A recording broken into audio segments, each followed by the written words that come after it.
It definitely is not easy. It's not easy, especially if you don't have support or family or like anyone in the area. Finding places to sleep or getting food is definitely like can be difficult if you don't know like any of like these centers or like shelters or outreach centers that give food and help benefit like the homelessness on the street to get them back up on their feet and to give them like the help and support to get into like a homeless shelter that is really well integrated with their own system that helps them get back up on their feet. Yeah, homelessness is not easy. Definitely not. Not at all. I was in Terrace doing school for a horticulture level 1. And then, yeah, I ended up not having any choice but to kind of like gather everything I had and kind of consider the facts and say, yeah, I have a problem, and decided to go to treatment and wanted to try and follow it through with that plan, and it didn't go through. So it's, that happens and that is okay. It's just got to pick yourself back up and be able to be happy with the fact that you can pick yourself back up and get the help that you need from other people.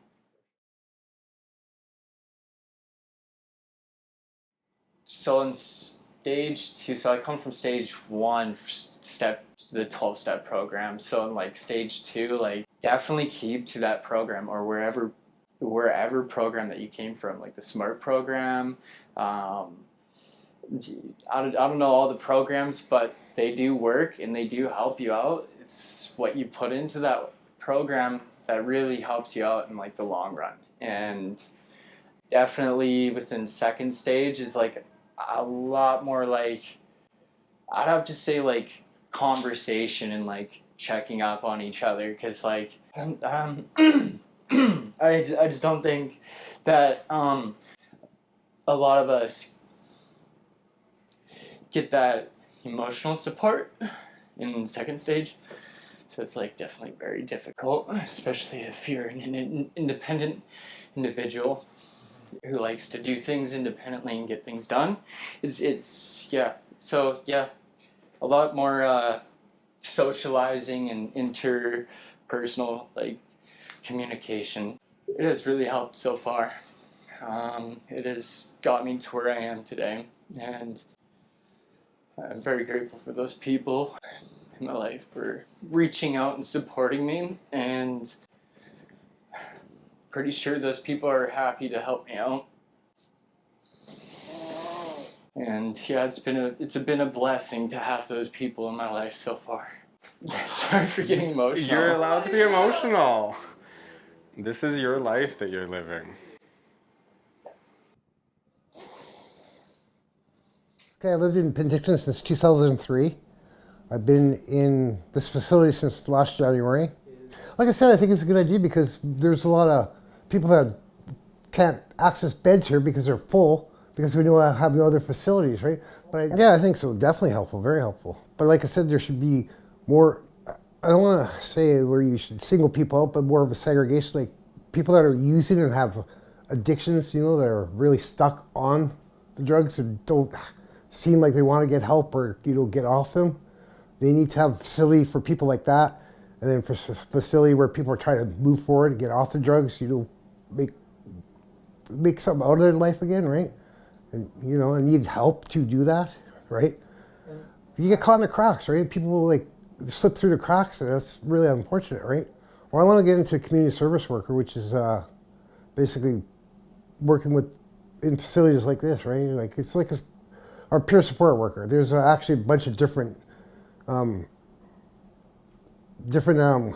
would you call job titles, I guess, for them. There's like, you can work in corrections, or you can work in like shelters or with homelessness and stuff like that, or SOANs or One Sky, stuff like that, right? And with facilities like this, you don't need to necessarily get like any kind of schooling, right? You just more or less life experience. But if you want to further yourself in this industry, schooling is very important, right? Because I'm using resources, so I figured I should be able to give back. And plus, I have a disease called ankylosing spondylitis, and I'm on PWD, which the government pays for my injection, and I have to have that every 3 weeks. There's no way I can afford that by myself. So, I mean, I figure, I don't owe it, but I figure if I can give back, that would be one less person taken away from the resource. So maybe there would be something else available to somebody else, right? I just think people that maybe haven't been in this side of the life and haven't lived, in other people's shoes shouldn't criticize it until they know for sure, unless they have actually experienced it, Yeah. And maybe that's why they're a little reluctant, because they've never had to, be homeless or, starve or have an addiction problem or whatever. Or things have been just a little easier for them, or they worked harder for it. I don't know. I'm not saying they're right or wrong, but unless you actually been there and you lived in this type of environment, you really shouldn't criticize it. Give it a chance, see how it works. I don't know, it's a little lonely sometimes, I guess. Scary, frustrating. Oh, okay, what gives me hope is moving forward, having resources there to access to help me move forward. So I'm not struggling, so I can set goals for myself so it doesn't feel like there's borders in my way or whatever, right?